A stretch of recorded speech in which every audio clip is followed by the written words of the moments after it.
ഞാൻ പലപ്പോഴും വിചാരിക്കും, എന്തിനാണ് ഈ ധ്രുവൻ്റെ തപസ്സിനെ ഇങ്ങനെ വിശദീകരിച്ചിട്ടുള്ളത് ശ്രീമദ് ഭാഗവതം വ്യാസദേവൻ?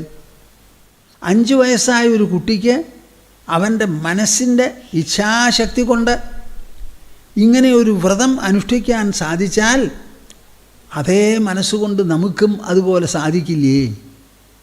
മനസ്സിനെ നിങ്ങൾക്ക് നോക്കിയാൽ കാണില്ല, കണ്ണാടിയിൽ കാണില്ല, പടം പിടിക്കാൻ പറ്റില്ല. പക്ഷേ മനസ്സ് നമ്മളിലുണ്ട്. ആ ഉള്ള ശക്തി വെളിപ്പെടണമെങ്കിൽ ഇത്തരത്തിലുള്ള ദൃഷ്ടാന്തങ്ങൾ കൊണ്ട് മാത്രമേ നിങ്ങൾക്ക് ഗ്രഹിക്കാൻ പറ്റുള്ളൂ. 5 വയസ്സായ ഒരു കുട്ടി അച്ഛൻ്റെ മടിയിലിരിക്കാൻ പറ്റിയില്ല എന്ന ദുഃഖത്താൽ അമ്മ പറഞ്ഞയച്ചു കാട്ടിൽ ചെന്ന് തപസ് ചെയ്ത് പരിഹാരം കണ്ടുപിടിക്കുകയെന്ന്. ആ വാക്കിനെ മുൻനിർത്തി അവിടെ അങ്ങോട്ട് ചെന്നു, നദിയിൽ കുളിച്ചു. ആദ്യം തന്നെ അവന് തോന്നി 3 രാത്രി കൂടുമ്പോഴേ ഭക്ഷണമുള്ളൂ എന്ന്. ഒരു കുട്ടിയുടെ മനസ്സിൽ ഉദിച്ച ആത്മനിശ്ചയമാണത്. നിങ്ങൾക്കൊക്കെ ഉണ്ടപ്പാ ഓരോ മനസ്സ്.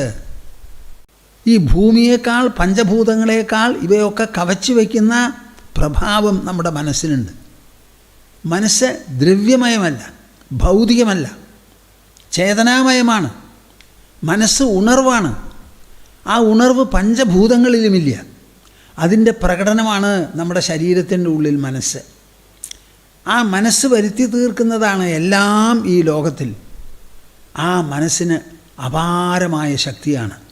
5 വയസ്സായ ഒരു കുട്ടിയെക്കൊണ്ട് 3 രാത്രി കൂടുമ്പോൾ ഇലന്തപ്പഴവും വ്ളാങ്കായും കഴിച്ച് ഭഗവാനെ ഭജിക്കാൻ പ്രേരിപ്പിച്ചതും ആ പ്രേരണ സഫലമാക്കിയതുമാണ് ധ്രുവൻ്റെ ചരിത്രം. നിങ്ങൾക്ക് എന്ത് വിഷമം വന്നാലും ആ വിഷമം പരിഹരിക്കാൻ മനസ്സിന് ശക്തി ഉണ്ടെന്ന് മനസ്സിലാക്കുമപ്പാ. ആ മനസ്സിനെ നിങ്ങൾ വിനിയോഗിക്കുമോ? അതിനെ പരിപുഷ്ടമാക്കി തീർക്കുമോ? അതിനെ സമ്പന്നമാക്കുമോ? അതോ നിങ്ങൾ ശരീരത്തിലും ഭൗതികതയിലും മാത്രം വിശ്വസിച്ച് കഴിഞ്ഞുകൂടുമോ? ഇതാണ് ശ്രീമദ് ഭാഗവതത്തിന് ചോദിക്കാനുള്ളത്. അത് നിങ്ങൾ നല്ല പോലെ മനസ്സിലാക്കണം. ആ മനസ്സിൻ്റെ ശക്തി ഈ ലോകത്തിനെ മുഴുവൻ പിടിച്ച് കുലുക്കാൻ പറ്റും. കുലുക്കാൻ